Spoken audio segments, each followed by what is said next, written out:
안녕하세요. 개미들의 형, 개미형입니다. 다행히 비트코인이 반등을 해주면서 알트코인들도 조금씩 따라서 반등을 해주는 모습을 보여주고 있어요.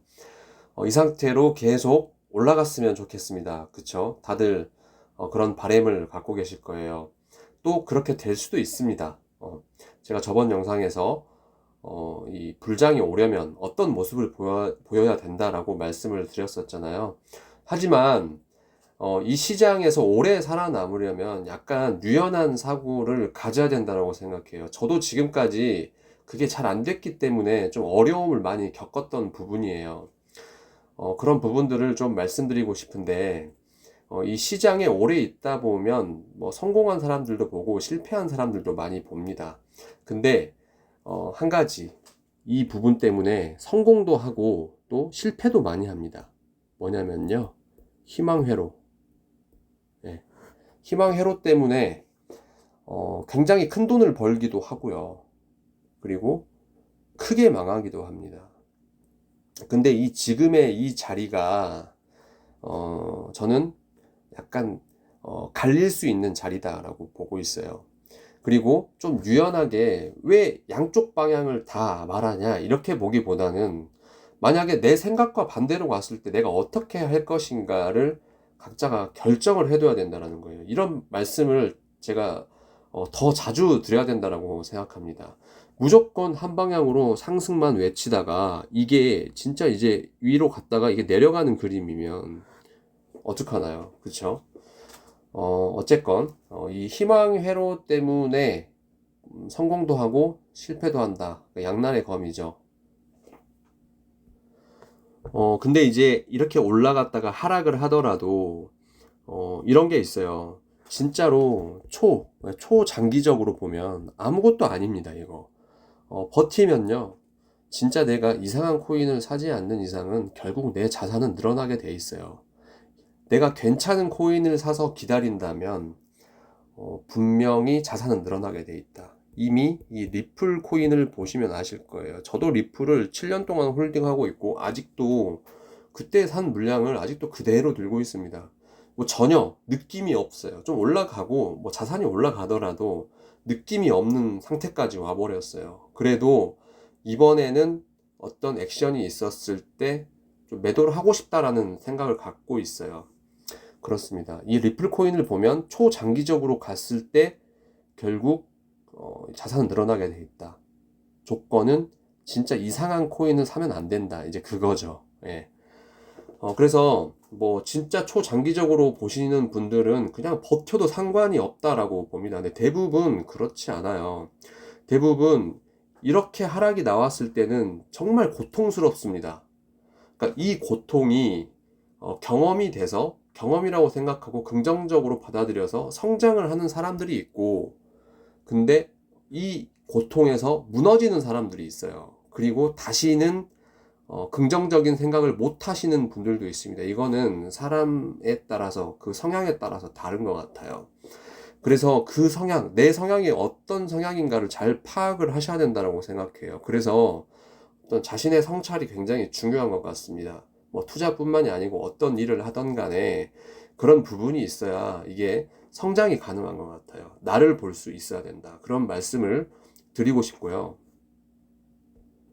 그러면 이제 어떻게 됐을 때 계속 홀딩할 것이며 어떻게 됐을 때 매도를 생각하는지 정말 간단하게 말씀드릴게요. 이것도 별로 어렵지 않아요. 일단은 비트코인 일봉만 보면은 미친 움직임이죠. 이거 이 음봉 여기까지 왔어요. 200선에서 살려주고 여기서 크게 올렸다가 내려오고 또 200선을 찍고 다시 반등을 하고 있어요.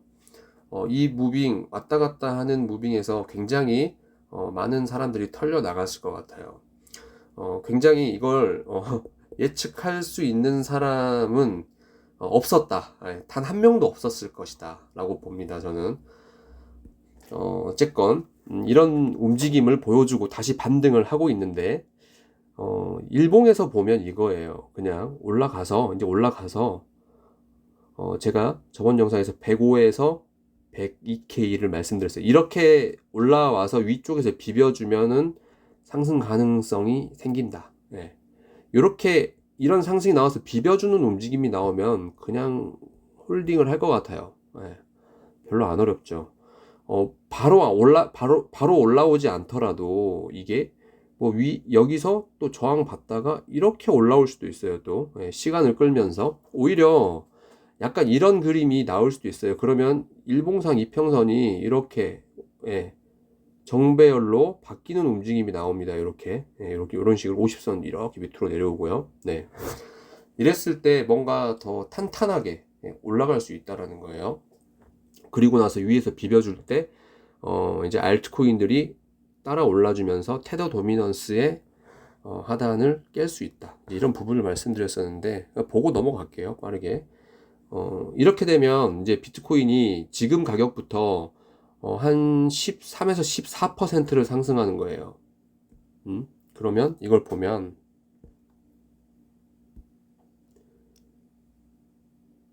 13%에서 14% 이렇게 이제 이 자리에요.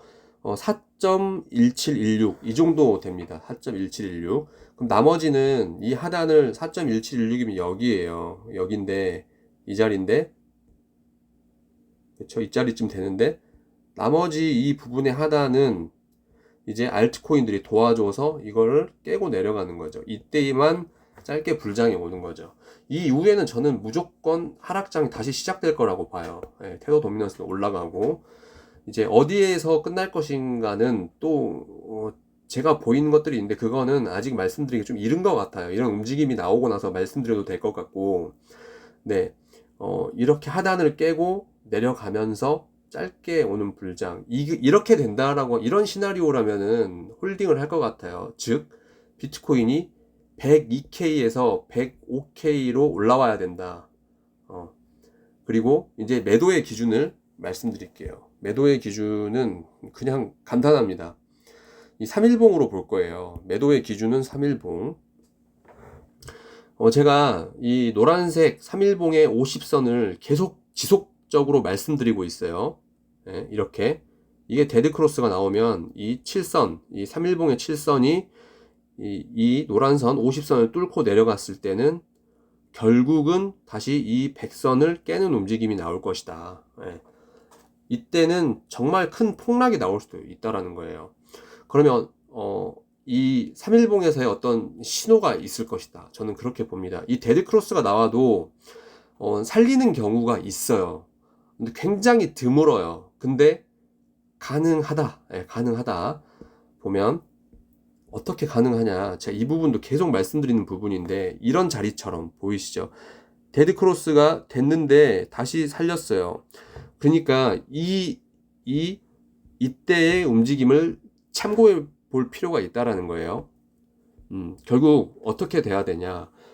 지금 이번 이 3일봉에서 50선 위에서 마감을 해야 되고, 그리고 위쪽에서, 예, 이렇게, 뭐 한 6일에서 9일 정도는, 예, 이런 버티는 모습을 보여줘야 이 흰색 7선이 이렇게 돌아오는 위에서, 예, 이렇게 돌아오거나 아니면 데드크로스를 하고 붙어서 올라오는 그림이 이렇게 나올 수 있다라는 거예요. 이런 그림 나오면 올라갈 거라고 봅니다. 지금 50선 위에서 7선을 돌려 세운다라는 의미는 일봉이나 그 밑으로 뭐 12시간봉부터 시간봉들의 단기 이평선 및 이 장기 이평선들이 캔들 밑에서 예, 지지를 형성하면서 돌아오는 그림이 나올 거예요. 이 9일 동안 이렇게 버텨주면 6일에서 9일 동안 버텨주면 이 시간봉의 이평선들이 다 돌아오면서 다시 상승의 모양을 만들 수 있다라는 거예요. 이렇게 되면 이제 뭐 102에서 105K가 올 수 있지 않을까. 그냥 무난하게 와서 비비다가 알트코인들 장 오고 그런 움직임으로 변할 수 있다. 그렇게 보고 있어요.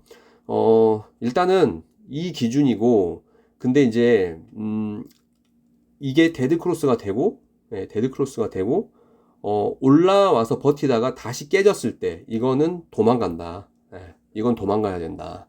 이거는 주저할 필요가 없다. 왜냐면, 지금, 뭐, 단기 이평선들도 다 지금 내려오고 있는 상태고, 심리적으로 봐도 계속 이 상승으로 어떤 유인을 하는 그런 형태의 장일 수도 있어요. 아직은 확정은 아니지만 이렇게 이런 그림을 만들거나 아니면 이 50선 전에 이 밑에서 이게 이제 꼬리로 이렇게 꼬리로 마무리되는 거죠. 이렇게 밑에서 그 다음에 또 올라오는데 또 이런 식으로 마무리가 된다. 데드크로스 되고, 예, 이거는 다시 한번 이 백선을 깰 확률이 매우 높다. 예, 그렇습니다. 그러니까 지금 이 자리가 과거에 이 하락장에서 보면 제 생각에는 모양은 다르지만 뭐 이때, 예, 이때 지금 이쯤이라고 볼 수도 있어요. 이쯤이라고. 예. 지금도 한 이쯤이라고 볼 수 있다. 예. 그러면 이만큼의 하락이 더 남은 거잖아요. 그렇게 될 가능성을 열어두고 있어야 된다. 물론 이렇게 말씀드리면 여러분들한테 제가 뭐 부정적인 이야기를 한다 이렇게 생각하실 수도 있는데, 그렇게 생각하시면은 진짜 얻어갈 게 없는 거예요. 그리고 들을 필요도 없는 거고, 저도 현물러라 무조건 상승 보고 긍정적인 그림만 보면 좋겠습니다. 근데 지금 상태에서는 이 유연하게 양쪽의 움직임이 다 나올 수 있다고 생각하고, 저같이 홀딩하는 기준, 움직임 말씀드렸죠. 또 하락하는 기준, 예. 올라와서 마감을 시켜도 캔들을 위에서 유지를 해도 다시 내려오면은 이건 내려올 수 있다라는 거예요. 또 올라와서 유지를 했는데 이 25선을 다시 뚫고 올라간다. 그럼 이거는 불장, 불장이라고 봅니다. 저는 이거는 불장 온다고 봐요. 이렇게 되면 이 7선을 50선 위에서 되돌리고 위에서 버티다가 이 파란색 25선을 다시 뚫고 올라갔을 때는 불장. 예. 내려오면 안 된다. 이거는 현금화를 어떻게 할 것인가. 이건 계획을 갖고 계셔야 된다라고 생각해요. 그리고 지금부터는 뭐 비트코인이 조금 더 상승을 하려는 모습을 보이면서 알트코인도 올라올 수 있죠. 근데 만약에 이런 모습이 나와서 이제 하락이 진행되는 것 같으면 이번에 매수했던 알트코인들은 정리해서 관망하는 게 좀 득이 될 것이다. 네, 그렇게 보고 있습니다. 좀 말이 길었죠. 일단 이런 기준들을 설명을 드렸고, 또 뭐 다른 게 생각나거나 다른 전략 이런 게 생긴다라고 하면 또 영상으로 올려드리겠습니다. 감사합니다.